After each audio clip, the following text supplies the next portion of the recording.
หูไปทางนั้นได้เบิ่งได้พูดนะไปลากพูดได้ หูตื่นนี่บ่ หูเข้าไปนั่นได้น้องพอมันหมุนละไม่ไข่ครับไม่ไข่โอ้ใบอะดีนะโอ้ต้นเดียว2ตัวรถ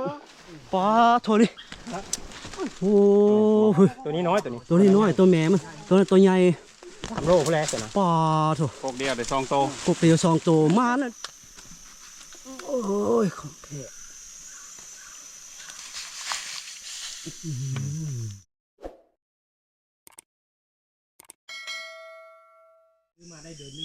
กับทักทายสวัสดีพ่อแม่พี่น้องFCทานคำวันตาชม2,000 ใหม่สวัสดีตอนเช้าใช้ชีวิตอยู่ป่ากัน5 คนแล้วก็น้องหมานี่8นะตื่นมาแล้วก็นกหนูปุ๊บปีเขาเซลแล้วก็ทีมงานเขาต้มน้ำกินกาแฟแล้วก็ย่างกันแล่นให้แห้งนะจึงพากันออกไปนะพากันไปน้ำกันเนาะ5 คนสบายดีเขานะสบายดีโอ้มาทีมงานเรานี่คือกันโอ้ เขาเอาอยู่ได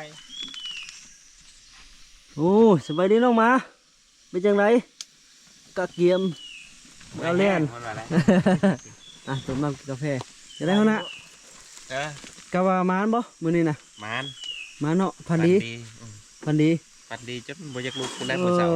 ผู้ใดก็ว่าอยากอันทักแก็บแล้วเนาะบ่ได้สบายดีน้องหมาสบายดีน้องหมามันยังไม่ใช่ฉันสวัสดีต้มน้ำกินกาแฟกันเนาะจะออกไปแล่นเขาก็ยังบ่ทันหมังนี่นะเป็นแล่นเป็นเนื้อเขากันนี่นะบักยาวเขาจะไม่โหลดนี่การไปอันนี้จะไอเชียวอย่าความมีแล้วจะไรละฟานเมื่อกี้ก็เฮ็ดความระยะเฮ็ดความอีกได้บ่ได้ไปจะเถื่อได้เที่ยวแต่ต้มมันน้ำกาแฟนี่ห่อนแต่ความดิ้มปิงเล่นปะก่อนปิงเล่นปะเลยจะไม่ออกไปนะให้มันสมาร์ทก็เนาะทุกพันยังเนาะสมาร์ทมามันเน่าปะได้บ่รอดได้นี่เน่าพร้อมแมนขี้คางโลดนอนจึกสิโยมีไผเป็นตาเยอะกินน้ำไหนโอ้หัวหน้าชวนกินกาแฟแต่ว่าจอกอันเดียวบ่ได้เด้อจะได้ฮะตัดกระตุกบ่เอาไว้ใช้อันอาหารได้กระตุกอันตัวใหญ่สิบัดสิเอาเพิ่งนี่ได้แมลงนะอันนี้อันดองแหละนะอันตัวใดกระตุกใหญ่กับแป๊บซี่นะน้องน้ำเขาเพิ่งบ้านนะหม้อดอกน้ำเพิ่งก็มีลูกน้ำใสบนนี้กาแฟไปในเวลาละพาเลี้ยวออกไป5 คนนะแล้วก็น้องมา8 ตัวน้องมา8 คนนะหาโอ้น้องมาหาวขนาดนี้นะเลียนก้อนนู่นเลยน้องมาตัวนี้ใหญ่ก้อนมูนะน้อยก้อนมู2-3 ตัวน้อยโอ้3 ตีนโลดน้องมาตัวนั้นคักอดีซัมมูปลาโลดซัมมูปลาน้อยอันหัวหน้าโลดโอ้น้องมานะเลียนก้อนยาวๆเลยพุ่นเขามาปลาใหญ่ละเทระคนก็ยังบ่พ่อยังได้เครือนี่ขนาดแถวนี้นี่จะมีของไปนะเป็นเครือเป็นยังบ่พ่อเนาะน้องหมากันเนาะกันหอดบอดมันออกมาพอพี่น้องแล่นเดี๋ยวรอโกนนะแต่บริเวณใหญ่เนาะใหญ่ก็อันโปมือหน่อยนึงนะหัวมันนะโตมันประมาณเกือบ32 นิ้วเลยแหละประมาณนี้แหละ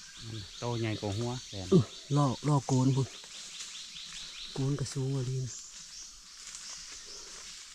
เอาแล้วบอกฮะได้มาหากระแตบ่กระแตไหวอะไรน้องมาท่านมันบกัดเกี้ยพอมันหมุนละไม่ไข่ครับไม่ไข่โอ้ไหวอะไรนะ นี่เล่น มาหลาย โอ้มาละมาละ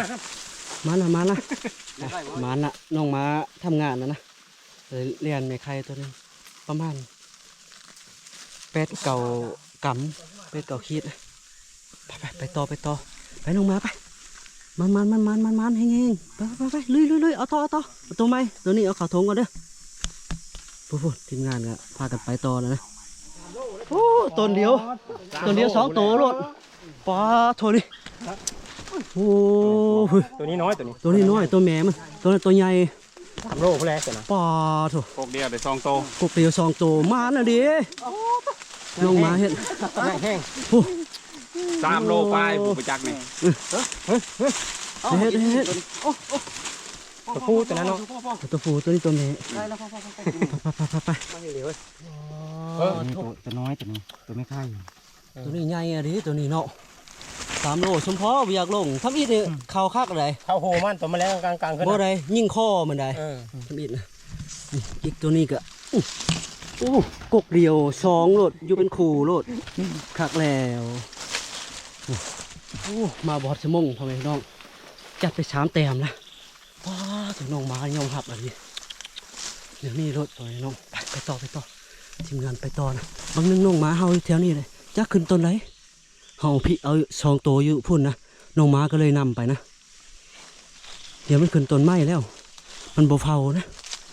มันน้องหมาหลายตัวมันหุ่มไปหุ่มมาอูไปอูมาอยู่ถ้าเห็นแหล่นี่มันหุ่มเขารถนะเก่งอันนี้น้องหมานี่ตัวบ่ได้ใหญ่อันตัวน้อยๆแต่ว่าเก่งอันนี้ตัวใหญ่ตะพานเลยย่างมาแล้วไปต่อรอรุ่นรอติดตามมึงว่าสิไรจักแต้มมื้อนี้บ่ฮอดชั่วโมงนี่3 แต้มละ3ละโอ้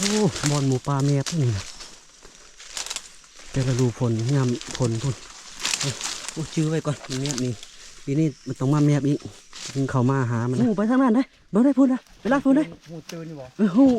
เข้าไปนั่นได้น้องระวังนะ ใครพูดล่ะก็ตัวที่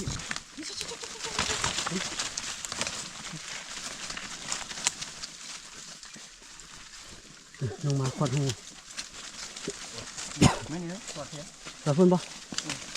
หูบ่เลยเลิกได้สินะ มันดอดไปเลยแม่แหละก็แต่กัน สุดท้ายนะใช้เลยตะพานใช้เลยใช้ทงเลยมันข้านฮีมันเลยโอ้คิดว่าเป็นแร่เลยฮะแต่เอาไปเอามาโอ้ขุดเอาแท้เอาว่าบักยาวนี่ไปต่อ มันจะทันแล้ว มาละเห็นหรือเปล่าแร่นี่นะกระเตะป่ะเตะแร่น้องมาเห็ดนี่แบบนี้สิ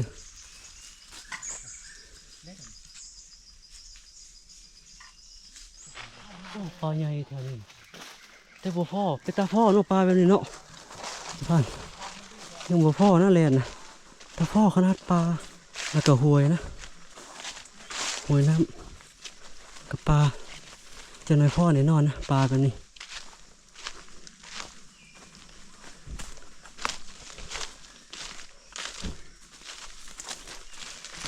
ปลาไม่ใหญ่มาเอาหมูเข้าไปในนอกนี่นะห้อยยังน้อยๆนะห้อยลูกมันนะโอ้มันหลุดมันแลนไปทางนี้นะมาเอาอยู่เทิงมันนะไปนั่นมึงนะมันแลนนี่ห้อยแม่มันโอ้เอาอยู่พุ่นนะมาไล่อยู่นี่มา แม่บวกนี้หมูนะ ขึ้นไปชิกอยู่นั่น ใหญ่เติบได้นี่นะ เอาเหี้ยวใส่เรียบร้อยแล้วนี่ เห็นละ พวกคนนั้นเอาเหี้ยวใส่ ใส่เหี้ยวเรียบร้อยแล้วมันแมบตลอดนี่มันห้อนมาแมบด้วยนี่ ก็ตัวแม่โบกนี่เลย ทางมันมา ไม่อยู่มาไล่ที่นี่แล้วแม่ลูกอ่อนแต่ลูกมัน บางเนื้อลงทาง ไปเจอปลาสิฟันป้าเฮือแต่เนาะพ่อแม่น้องแล้วมาเห็นตะพานเพิ่นให้เพิ่นลงไปลาดทางนั้นนะเอาน้องหมาลงทางนั้นเฮายังตามทางก่อนกับตะพานเพิ่นโอ้บ่ไหวพ่อแม่น้องไปเลือกแข่งกันนี้นะไปทางห้อนทางยังอยากกินน้ำกับพ่อปลานั่น เดี๋ยวนี้มาเห็นทางนะใครแน่นะโอ้ยกระหายน้ำหากินน้ำก่อนโอ้ยหากินน้ำตามเองตามอ่างก่อนนี่เมื่อยแห้งเด้กระหายน้ำแห้งชะชิหอดน้ำกินน้ำจะไปต่อนะกลับนี่โอ้ยยังอีกไกลเติมนะโธ่ตะฟานกันตักเอาน้ำพุ่นนะตักเอาน้ำพุ่นกินน้ำพุ่นนะโอ้มาหัวทีมงานนะเพิ่งจกอันนี้ออกจากอันนี้ก่อนกระเป๋าก่อน อันไว้ว่าจะก็เรา เมื่อยเด้ ตัวนี้ให้น้ำไก่ตีก่อน หิวน้ำไม่ได้กินน้ำเลยป้าต้องมดน้ำมากินน้ำอยู่แต่ ส บ่ อ อง หางใส่หางหนึ่งอยู่ในคนนะ เนี่ย เอา ไม่ ก่อน เป็นไหม อยู่นี่สองหางนะอีกตัวใหญ่เลยคนน่ะอยู่คนบ่เอาไปหัวมันก่อน ถึงมาปุ๊บมุกดาวขึ้นไป ฟงพุ่นลูกฟงโคตรพุ่น นี่แหละกับท่านมาได้ได้ตัวหนึ่ง หางนี่แหละใหญ่อดีนะโอ้มันจะขาปุ่มนี่สองหางบ่ใหญ่นะก็ธรรมดาอยู่สันนี่ก็เพื่อมานิ้วไปพี่กับอันหมูหันนะเสียเวลาว้าหมูครับเยอะแล้วปั้นข้าวปั้นหนึ่งใบนะใครได้หมด มาหอดบอดเลยพอนาเห็นเดี๋ยวกินทารถจักความมาหลีพอนาพุ่น โยยันพันใหม่หิวเขา กลับกับบอส่วนจากทางใดไผกับมนไผมนมั่นโอ้ โยลงปลาเลย ตะพานกับหิวเขาละหนึ่งเขาเด็กจีแดนจีหยังนกนี่ แค่ว่าอยู่แค่ว่าคัน เดี๋ยวเรากินน้ำ เจ้าเตรียมรู้พันใหม่เอ่ย อืม เตรียมแลนรู้ เราไปทางไผทางมันนะบอก ไปทางมันรู้ได้ พ่อถหอนแห้งพอไปน้องลงไปหาล่างกระตนกระโตก่อนเอาแห้งนะมื้อนี้นะบ่แลแต่เอาเหือนี่โอ้ยพดเหือฝ้ายเป็นน้ำสางนะอยู่ดุมนี่นะต้นไม้นะลงไปเบิ่งก่อนนะนกกะลงมากินน้ำนี่ได้มันห้องมันอยู่จาดมันอยู่โอ้น้ำกะเป็นน้ำสางแบบนี้พ่อพี่น้องน้ำบ่มีบกมีแห้งเลยตลอดฟ้าตลอดปีอยู่นี่นะมันจะมีตลอดนะ ไปคิดพร้อมบ่ แม่นพากันโซเดียวว่าเท่านั้นโลเท่านี้โลเนาะไปคอยจะเอาเมื่อติดลองมึงชุดเจ้าอันหาถ่าพี่เด้อตะฟานเด้อติดแล้วเขาจะรายงานเขาจะบอกเขานาแล้วว่าเท่านั้นโลเท่านี้โลซีมก็ได้มาหอดเฮือนนะไว้กินไว้ซีมก็บ่ได้ได้ ซีมเนาะจะมืดอยู่แล้วอันโตสองโตซีม ปะตัวน้อยจะบ่ได้ได้บ่ซีมเนาะคนน่ะเนาะซีมมึงเนี่ยมาเนื้อความพี่น้องซีมมึงอันอีลาข้างเหลือง เอาซิมมดนี่เลยกระยานะเขานะ เห็นบ่นั่นบ่ เอาเป็นทางแล่น ซีมมึงจะซื้อ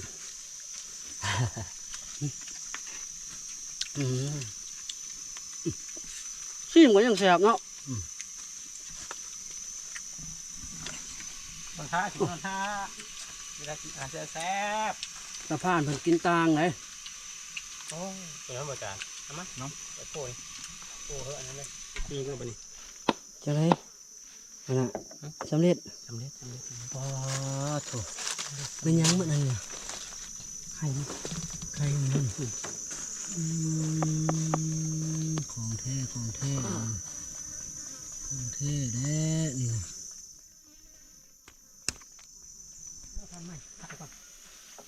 เจ้าของแท้อันนี้โอ้ยของแท้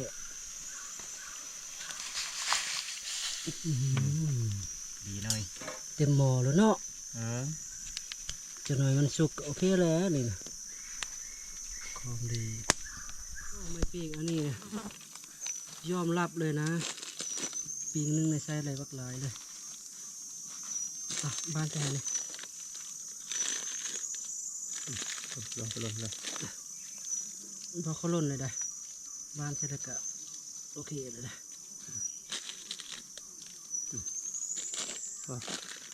นี่ได้บ่นี่ มืด3 ปีเลยก็โอเคแล้ว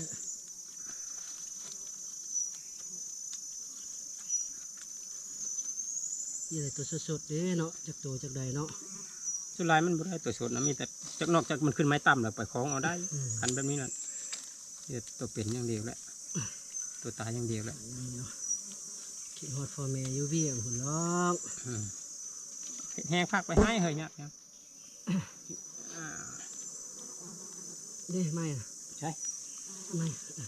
ค่อยหาไม้ให้อีกก่อนคิดออกเพิ่นได้ ในกินของแซ่บเนาะ แม่นเลย ลูกกระตันยูต้องเป็นแบบนั้นแหละ เอ้ย พ่อคือฮอดแม่กินของแซ่บ ดีดูมีเงินมีคำเขาได้ของกินของปลานี่ให้เพิ่นดีใจแล้ว เนี่ยมาแล้วบ่มีเงินบ่มีคำของยูของกินนี่แหละฝากไปให้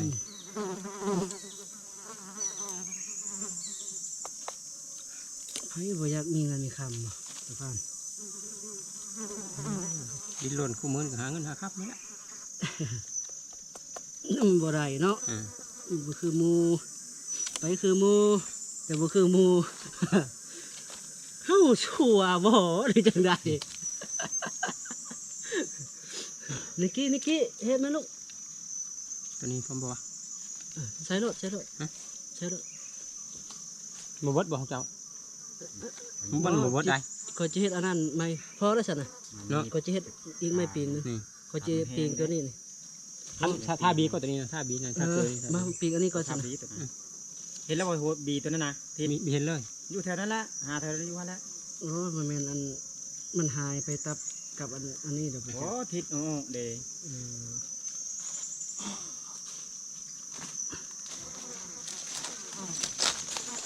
เงี้ยปาดอันนี้ทิศแถวนี้มันทงไม่ตรงแถวนี้เลย นั่นบ่ บีตัวนั้นก็ตรง ตรงหัวพอดส่งโตเลย โหเท่าโหมันเลยชื่อกาจัง โอ้กับบัตทามันนั่นก็คักจี้เลย บ่ ยังอีกตัวนี้เลย ไม่บ่เขาจะเฮ็ดไม่อัน ไหนเนาะก็ได้เนาะ ป้าโถเฮ็ดหยังอันนี้นะ โอ้จุ่มเลย บ่จุ่มบ่มีหยังอันนี้นะพ่อน่ะเบิ่งดูโอ้ เจ้าพลัมพันไม้จะกินบ่ได้หรอก โอ้ซาแต่เก่านี่บ่ได้ได้แนวนี้น่ะ เดี๋ยวนี้ก็บ่ได้เศร้า โอ้ชิมก็ได้ซั่นเด้อมันบ่ได้จังว่ากันไหมมาฟังพี่น้องเมื่อกี้นี่ชิมวันนี้กินแท้เด้อกินอันแล่น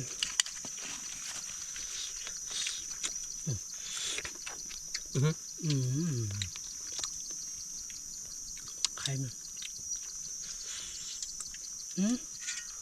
บ่ทุกหลังบ่ทุก ๆรู้บ่ กินบ่ได้เลย เศร้า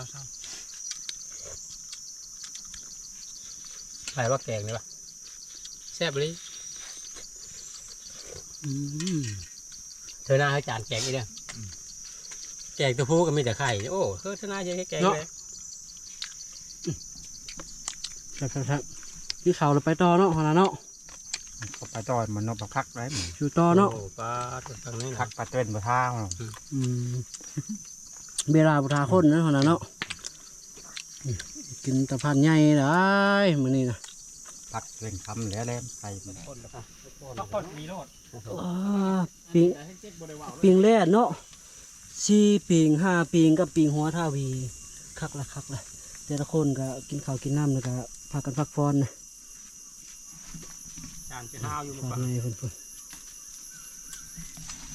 พักผ่อนแล้วจึงออกไปอันหาพี่อีกเทื่อนึงส่วนในพานเฮาในพานสอนเพิ่นว่าสิขอเมื่อก่อนคิดฮอนเมียแล้ว